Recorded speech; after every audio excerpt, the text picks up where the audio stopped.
माझं नाव सूर्यकांत महादेव खडके, मुक्काम पोस्ट कुर्डवाडी, तालुका माढा, जिल्हा सोलापूर. सध्या मी सोलापूर जिल्हा परिषदेतून सेवानिवृत्त झालेलो आहे.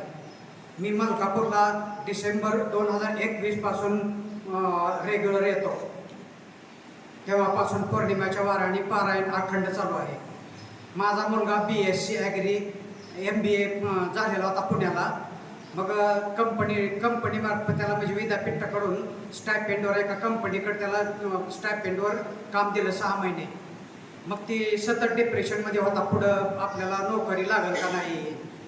मग ती ज्या कंपनीत त्याला स्टायपेंडवर पाठवलं होतं तिथंच त्याला पूर्ण पगारावर घेतलेलं आहे. मग अगोदर घेत नव्हते, पण मी इथं 31 जुलैला आलो होतो गुरुवारी.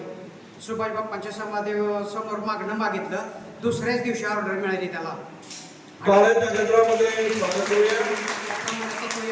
जॉईन झालेला आहे. हा माझा अनुभव आहे. टाळ्याच्या गजरात स्वागत करूया. धन्यवाद. आशीर्वाद.